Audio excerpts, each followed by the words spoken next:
બીજા એક મહત્વના સમાચારની વાત કરીએ તો બુલેટ ટ્રેનના પ્રોજેક્ટને લઈને સમગ્ર રાજ્યમાં વિરોધ કરવામાં આવી રહ્યો છે, ત્યારે નવસારીમાં પણ બુલેટ ટ્રેન પ્રોજેક્ટના વિરોધમાં ખેડૂત સમાજની રેલી યોજાશે। બુલેટ ટ્રેન પ્રોજેક્ટમાં ખેડૂતની જમીન સંપાદનને લઈને રેલી કાઢવામાં આવશે। તો સતત જે રીતે બુલેટ ટ્રેનનો વિરોધ થઈ રહ્યો છે, કારણ કે બુલેટ ટ્રેનમાં જે રીતે ખેડૂતોની જમીન જઈ રહી છે અને તેનું વળતર તેમને જે મળવું જોઈએ તે નથી મળી રહ્યું, તેના કારણે ખેડૂતો વિરોધ કરી રહ્યા છે। ત્યારે બુલેટ ટ્રેન પ્રોજેક્ટના વિરોધમાં રેલીનું આયોજન કરવામાં આવ્યું છે અને જમીન સંપાદનને લઈને રેલી કાઢવામાં આવશે। તો ખેડૂતો દ્વારા રેલી કાઢવામાં આવી છે। ખેડૂત સમાજની રેલી નવસારીમાં નીકળી છે। બુલેટ ટ્રેન પ્રોજેક્ટના વિરોધમાં આ રેલીનું આયોજન કરવામાં આવ્યું છે।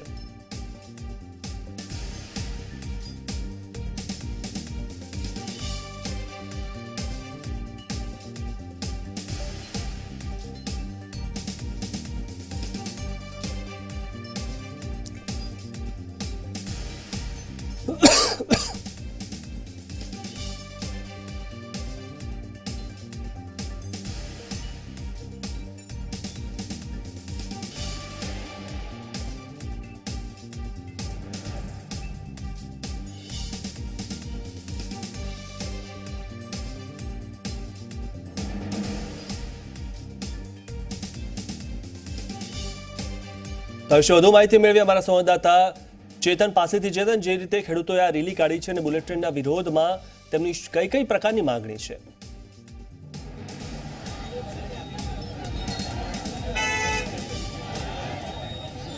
જી, ખાસ કરીને મોદીના ડ્રીમ પ્રોજેક્ટ એવા બુલેટ ટ્રેનનો પ્રથમથી જ ખેડૂતો દ્વારા વિરોધ કરવામાં આવી રહ્યો છે। દક્ષિણ ગુજરાતની જો વાત કરીએ તો દક્ષિણ ગુજરાતમાં 3500 જેટલા જે ખેડૂતો છે તેમની જે કિંમતી જમીન છે તે આ જમીનમાં જઈ રહી છે, જેનો વિરોધ ખેડૂતો દ્વારા અગાઉ પણ નોંધાવવામાં આવ્યો હતો। ત્યારે આજે ફરીથી ખેડૂત સમાજના જે અગ્રણીઓ છે, સ્થાનિક લોકો છે, તેમના દ્વારા એક વિશાળ રેલી કાઢીને કલેક્ટરને આ અંગે આવેદનપત્ર આપશે કે જો જમીન જઈ રહી છે તો યોગ્ય વળતર આપવામાં આવે। જે વળતર આપવામાં આવી રહ્યું છે તે યોગ્ય વળતર નથી, જેનો વિરોધ હાલ સ્થાનિક લોકો નોંધાવી રહ્યા છે। આપણી સાથે મહિલાઓ જોડાય છે, તેમની સાથે વાતચીત કરીએ।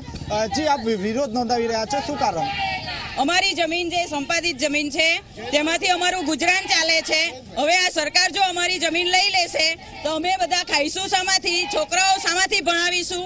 અમારું જીવન નિર્વાહ એના પર ચાલે છે, માટે અમે અમારી જમીન આપવાના નથી અને આપે તો પણ એ લોકો અમને પૂરતું વળતર આપવાના નથી। હા, બધાને ઉતાવળ હોય એના માટે આ બુલેટ ટ્રેન છે, તો પછી એ લોકો પ્લેનમાં બી જઈ શકે છે, તો શા માટે ખેડૂતોની જમીન લઈને એ લોકો અમારા પર છરી મૂકે છે? તો અમે જીવવાના કઈ રીતે, બાળકો ભણાવવાના કઈ રીતે? આ અમારા ભૂખમરાની વાત છે ને ખેડૂતો પોતાની જમીન જો આપી દે એ લોકોને તો પછી એ લોકો શું કરવાના? જી, આપણી સાથે ખેડૂત સમાજના જે પ્રમુખ છે તે પણ જોડાયા છે, તેમની સાથે વાતચીત કરીએ। જી જયેશભાઈ, ખાસ કરીને આજે ફરીથી રેલી કાઢવામાં આવી છે, શું વિરોધ છે? જાન દઈશું જમીન નહીંના નારા સાથે અમદાવાદ મુંબઈ બુલેટ ટ્રેન પ્રોજેક્ટનો વિરોધ કરવા માટે નવસારી જિલ્લાના ખેડૂતો ખૂબ મોટી સંખ્યામાં જોઈ શકો છો, મહિલાઓ અને પુરુષો નીકળ્યા છે। કોઈ પણ સંજોગોમાં જમીન નથી આપવાના એ આજે અમે સંકલ્પ કર્યો છે અને જે રીતે જમીનનું સંપાદન કરવામાં આવી રહ્યું છે એની સામે વિરોધ રજૂ કરવા માટે અત્યારે અમે કલેક્ટરને આવેદન આપવા જઈ રહ્યા છે। જી, આવતીકાલે આ અંગે મહત્વનો ચુકાદો પણ છે, શું કહેશો? બુલેટ ટ્રેન પ્રોજેક્ટને લઈને અમે નામદાર હાઈકોર્ટમાં 4 મુદ્દાને લઈને પિટિશન કરી છે। એમાં મલ્ટી સ્ટેટ પ્રોજેક્ટ છે, એટલે કેન્દ્ર સરકારના કાયદા મુજબ સંપાદન થવું જોઈએ, R&R રિહેબિલિટેશન અને રીસેટલમેન્ટની પ્રક્રિયા થવી જોઈએ, SIA સોશિયલ ઇમ્પેક્ટ એસેસમેન્ટ થવા જોઈએ અને બજાર કિંમત પ્રમાણે ખેડૂતોને વળતર મળવું જોઈએ। અમને પૂરેપૂરો વિશ્વાસ છે નામદાર હાઈકોર્ટ ઉપર, આવતીકાલે અમારી તરફેણમાં ચુકાદો આવે એવી અમને વિશ્વાસ છે। જી, ખાસ કરીને આપે જે રીતે જોયું તે રીતે આજે વિશાળ રેલી નવસારીથી નીકળી કલેક્ટર ઓફિસ સુધી પહોંચ્યો અને ત્યાં કલેક્ટરને આ અંગે આવેદનપત્ર આપવામાં આવશે। મોટી સંખ્યામાં જે સ્થાનિક ખેડૂતો છે તે ખેડૂતો આ રેલીમાં જોડાશે। હાલ આપણી સાથે અન્ય મહિલા જોડાય છે। જે કઈ વાતને લઈને વિરોધ છે?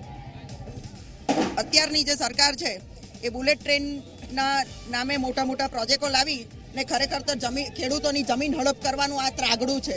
મોટા મોટા પ્રોજેક્ટો લાવી અને ખેડૂતોની જમીન હડપ કરી અને આ જમીન એ લોકોએ ખેડૂતોને નિરાધાર બનાવીને ઉદ્યોગપતિઓને આપવાનો કારસો છે। ખેડૂતોને રસ્તા પર ભૂખે મારતા કરી દેવા છે એ લોકોએ, અને આ નીતિ એ લોકોની ખેડૂત વિરોધી નીતિ છે. કોઈ સંજોગોમાં અમે ચલાવી નહીં લઈશું. એને માટે અમારે અમારી જાન આપી દેવી તો પણ અમે તૈયાર છીએ. જી જાન આપશે પણ જમીન નહીં આપશે. જે હું આપને પૂછવા માંગીશ કઈ વાતને લઈને વિરોધ નોંધાવી રહ્યા છે, હાલ જે રેલી છે શું કહેશો? આ દક્ષિણ ગુજરાતના ખેડૂતો તો પોતાના જમીન વિહોણા થવાના છે. અહીંયા જે ખેત મજૂરી પર નપતો બહુ મોટો વર્ગ છે, જે હળપતિ આદિવાસી સમાજ છે, તે પણ એ લોકો બી બેરોજગાર થવાના છે. ઘણા લોકોના ઘરો જાય છે તે વિસ્થાપિત થવાના છે. ત્યારે દક્ષિણ ગુજરાતમાં સમગ્ર ઉદ્યોગ ધંધા મરણ પથારીએ છે. તેવામાં એક ખેત મજૂર લોકો બેરોજગારી વધતા એ લોકો ક્યાં જશે, અને આગામી સમયમાં આ વિસ્તારની પોઝિશન શું થશે તે અંગે સરકારે બિલકુલ એવી રીતે વિચારવા જેવું છે કે આપણે જ્યારે રોજગારી નથી આપી શકતા ત્યારે જે ધંધાથી ખેતીથી લોકો રોજગારી મેળવતા હોય તેના માટે પણ કંઈ વિચારવું જોઈએ. ભારત ખેતી પ્રધાન દેશ છે, તો આ દેશની અંદર ખેડૂતોને નાબૂદ કરીને ખેડૂતોની જમીનો લઈ લઈને તમે શું સિદ્ધ કરવા માંગો છો? અને ઉદ્યોગપતિઓના માટે તમે આમ જનતાને કે આ દેશની જનતાએ તમારા પર વિશ્વાસ મૂકીને તમને મત આપીને સરકારમાં બેસાડ્યા છે, તેને તમે આ લાચારીના દિવસો બતાવ્યા એ યોગ્ય નથી. આ મુદ્દે સરકારે ગંભીરતાથી વિચારવા જેવું છે. જી કાકા, આપ તો સૌથી વૃદ્ધ ખેડૂત છો. ખાસ કરીને સરકાર સાથે કોઈ વાતચીત થઈ છે ખરી? સરકાર સાથે કોઈ વાતચીત થઈ છે ખરી? સરકાર સાથે વાતચીત કરી ખરી, પણ સરકાર અત્યારે જે પરિસ્થિતિમાં મુકાઈ ગયેલી છે એનાથી કોઈ નિર્ણય થઈ શકતા નથી. અને આ હિન્દુસ્તાનમાં ગુજરાતમાં જે ખેડૂતો છે એ ખેડૂતો એ તાજ છે, અને એ ખેડૂતો ઉપર જ્યારે જુલમ ગુજારવામાં આવી રહ્યા છે તે વખતે સરકાર લાચારી અનુભવી રહી છે, અને એનો હોલ કઈ રીતે કરવો તેને માટે ચિંતાતુર છે. સરકારે વળતર આપવાની પણ વાત કરી છે, તો તેમાં શું વાતચીત થઈ છે? ખાસ કરીને દક્ષિણ ગુજરાત એ ફળદ્રુપ પ્રદેશ છે. કેરી અને ચીકુ એ વિશ્વમાં વખણાય છે, એક્સપોર્ટ અહીંયાથી થાય છે. સરકારની જે નીતિ છે, ખાસ કરીને દરેક જિલ્લામાં, દરેક તાલુકામાં અને દરેક ગામમાં એ ખેડૂતોની વળતર ચૂકવવાની જુદી જુદી નીતિ છે. સુરત જિલ્લામાં આભાર ચેતન માહિતી આપવા બદલ. તો જે રીતે ખેડૂતો પોતાની જમીન આપવાની ના પાડી રહ્યા છે અને તેમને જે વળતર મળવું જોઈએ તે ઘણું જ ઓછું મળી રહ્યું છે તે પણ વાત કરી રહ્યા છે.